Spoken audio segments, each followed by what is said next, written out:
You've heard of the brave and ingenious rescue of Jews from the Nazis by Oskar Schindler, and the courageous and unlikely rescue of the American hostages from Iran depicted in the movie Argo. But nobody's heard of the daring and dangerous rescue of the Vietnamese from Saigon by John Riordon. It's a story that's never been told before. It happened nearly 40 years ago at the very end of the Vietnam War, when everyone was trying to escape the communist incursion.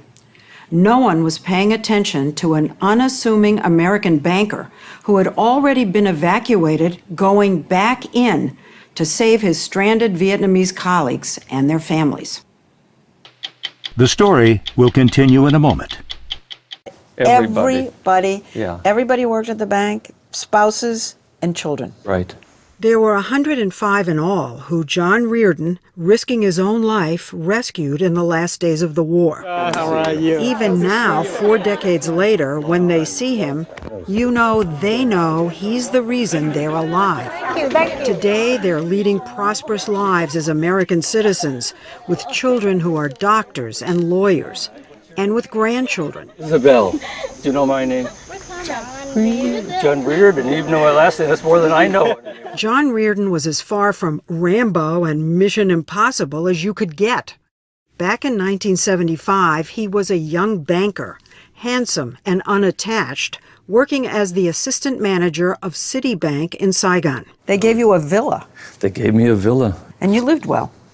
I lived well, yes. He hosted barbecues at the villa for the bank's 34 Vietnamese employees. Tellers, secretaries, accountants. They were like a family, tying their future to American banking. But that April, communist tanks were barreling toward Saigon. Hundreds of thousands were leaving or trying to. 3 weeks before Saigon fell, John got an order from Citibank in New York: burn everything important and get out. They said, John, we've chartered a 747 Pan Am that's coming in, and we want you to take all of your staff and leave the bank and get out to this plane. By this point, it dawns on you what would happen to those people if you didn't get them out? Yeah, some of them would be killed. It's scary. It was very scary. Cook Pham Vo worked in personnel.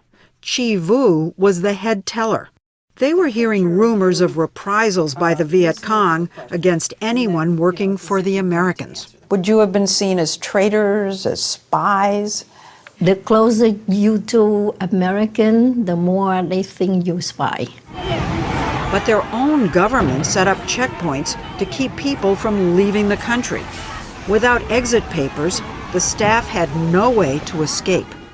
John didn't want to leave without them, but the bank ordered him out. So he boarded that Pan Am flight to Hong Kong alone, and the employees were left to fend for themselves. Did you feel abandoned? Yes. Did John say anything to you when he left? I was crying so much. I was worried about my kids, my husband, and he said, "Don't worry, I'll be there for you." John and his bosses at Citibank spent day and night in Hong Kong cooking up rescue plans. They tried to send in helicopters, even an oil tanker, and they asked the U.S. government to help, all in vain. I felt we had all those people back in there, and they were counting on us. And many, many times in the conversations we had with them, they said to us, "Don't let us down. Please do everything you can." Come on, gents, let's move it. But after 2 weeks of trying, Citibank said enough. A manager told the Hong Kong team, "If you try some daring rescue mission, you're fired." That night, John's immediate boss, Mike McTighe, a former Marine, asked John to dinner. And just as my steak arrived, and I was picking up my knife and fork, and he's making small talk, and then suddenly he says, "You know, John, one of us has to go back." And I put down my knife and fork and pushed that steak back, and I could feel tears coming out of my eyes. And he said, "Would you go back?"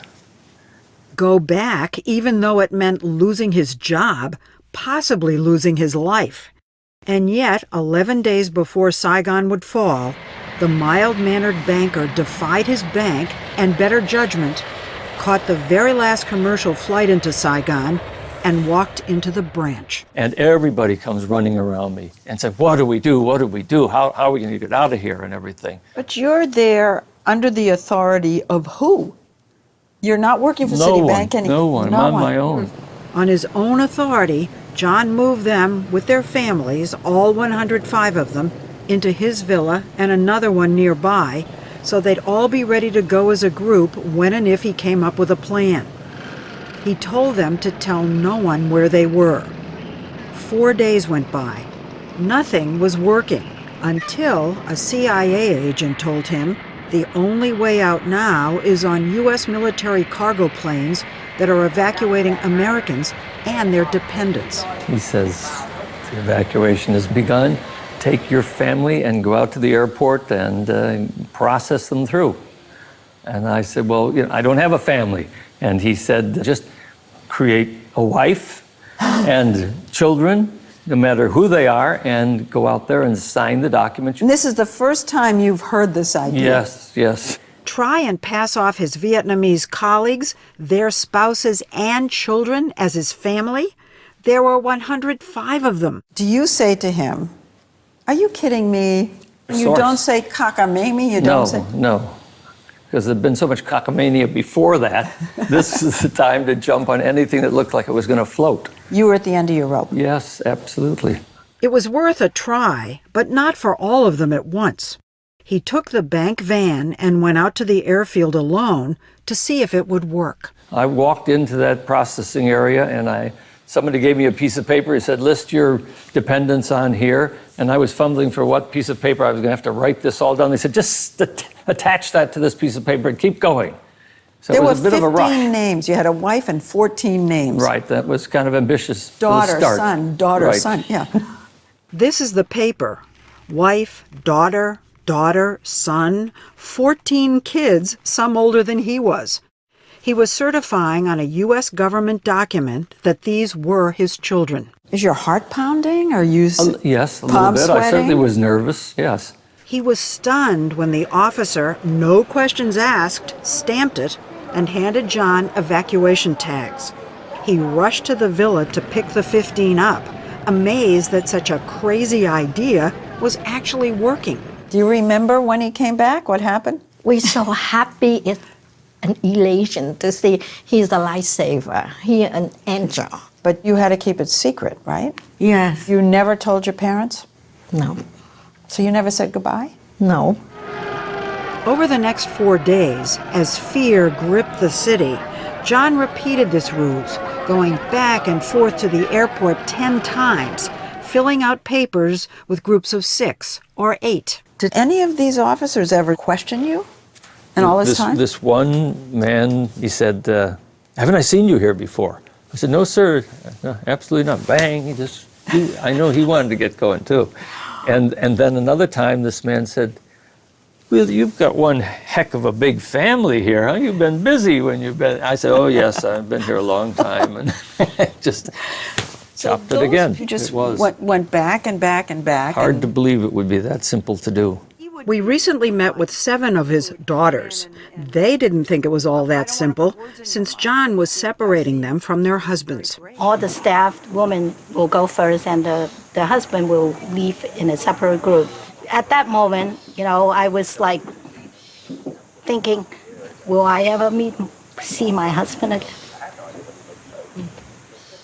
Getting the husbands out was the most dangerous. Yes, because they were either in the army or working for the government. And if the MP, they saw anybody like that or they caught anybody like that, they would shoot right away. John was able to get the husbands' fake adoption papers as his sons and managed to get some of them on what he thought was safe, a U.S. Embassy evacuation bus like this one to the airport. But the bus was stopped by police looking for deserters. The driver of the bus stopped at the checkpoint, opened the door, and a Vietnamese police officer stepped onto the bus. And he looked up and down the aisle, and I thought, this is it. We're all going to be taken off this bus and shot. But in a split second, a woman sitting in the front seat, a Vietnamese woman, leaped up toward the policeman and poked her hands into his stomach. I thought she knifed him. And then I saw a bag of something move from her hands to his hands, and I thought, aha, it's a bribe. Bag of money. Bag of money, yes. The bribe worked. He waved them through. The last group of men at the villa were afraid to risk another bus, but John was out of ideas. Finally, one of the men thought up an ingenious plan. They pretended they were delivering bundles of money to the airport in the bank van. They even called the police for an escort like this. And they had rifles and everything, and they just led us right through the gates of the airport. You just went right on the plane with these guys? Right. They were safe. All of them? All of them. One of them was Chi's husband. Every time I ask you about John, you cry. He's so kind, you know, to stay behind and took us out. He did so much for us. He saved my kids and my husband. They flew on one of the last planes out of Saigon. After that, the only route of escape were the helicopters at the U.S. Embassy. Within a few days, Viet Cong tanks rolled into the presidential palace.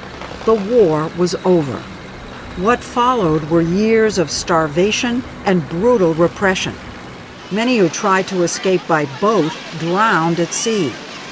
But thanks to John, the Citibank employees were flown out to either Guam or the Philippines and then all reunited at Camp Pendleton in California. Do you think all this time you've been fired? Yeah, I do still think that. I'm not worried about it, though. I'm still alive. They're all alive. That's important things. Well, he wasn't fired. He was given a big bonus and hailed as a hero. At the reunion for John in Long Island with a group of his children, we found out they call him Papa. Hi, John.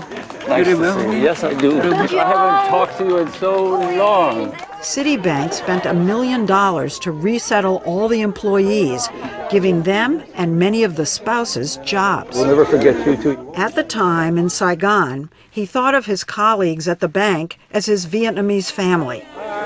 40 years later, still his family, but now as American as... Do you think the people who came here have had good lives? Yes, I do. How many children do you actually have now, and grandchildren? I just keep using the number 105, but the grandchildren, don't ask me. I can't keep up with that.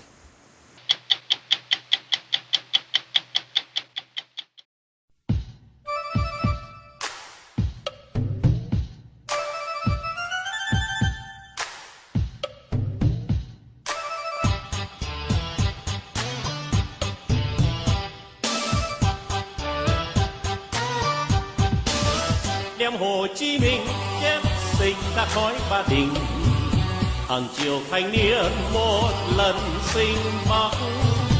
Đem Hồ Chí Minh chép sinh ra khói Ba Đình, hàng triệu người trai sao đành từ nào.